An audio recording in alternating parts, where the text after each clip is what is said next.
In the annals of history, few names resonate with the same power and ambition as Alexander the Great.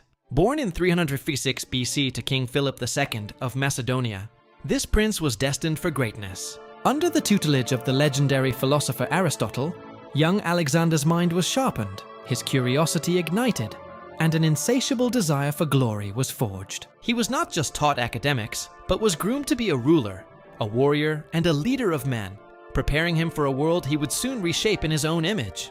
At the tender age of 20, the mantle of kingship was thrust upon him following the assassination of his father. Where others might have faltered, Alexander acted with decisive and brutal efficiency.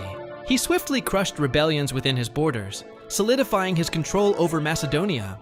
He then turned his attention to the perennially fractured Greek city-states, uniting them, through both diplomacy and force, under his singular command, setting the stage for an unprecedented military endeavor.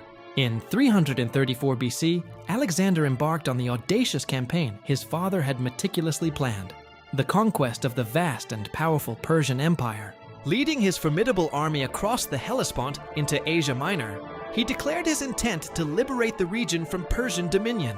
This bold move pitted him against the might of King Darius III.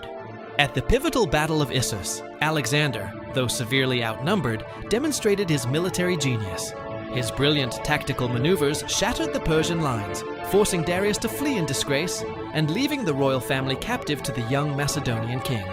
His path of conquest blazed a trail across the ancient world. Alexander marched on to the seemingly impregnable island fortress of Tyre, accomplishing the impossible by constructing a massive causeway to breach its defenses. When he reached Egypt, he was not met with resistance, but welcomed as a liberator.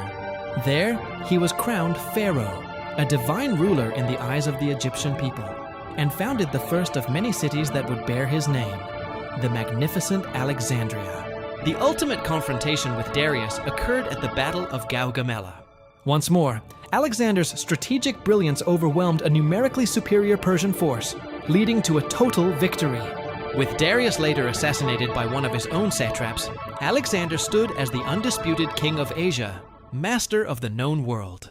Yet his ambition remained unquenched. Alexander's gaze turned eastward, toward the mysterious and uncharted lands of India.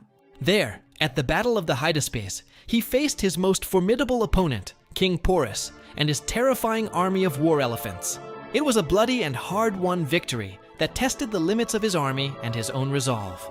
After years of ceaseless marching and fighting, his weary, homesick troops could go no further. At the Hydaspes River, on the very edge of the world they knew, they refused to continue. With a heavy heart, the conqueror finally agreed to turn back. Alexander returned to Babylon, the heart of his new, sprawling empire, with plans to consolidate his rule and forge a new culture blending East and West. However, fate had other plans. In 323 BC, at the zenith of his power and only 32 years of age, Alexander was struck down by a sudden, virulent fever. His death sent shockwaves across the empire he had built. Though his vast domain would quickly fracture among his generals, Alexander's legacy was sealed.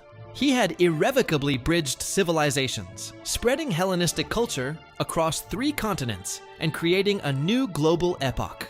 His life, though brief, was a testament to unparalleled ambition and military genius, forever cementing his name in the chronicles of time, Alexander the Great.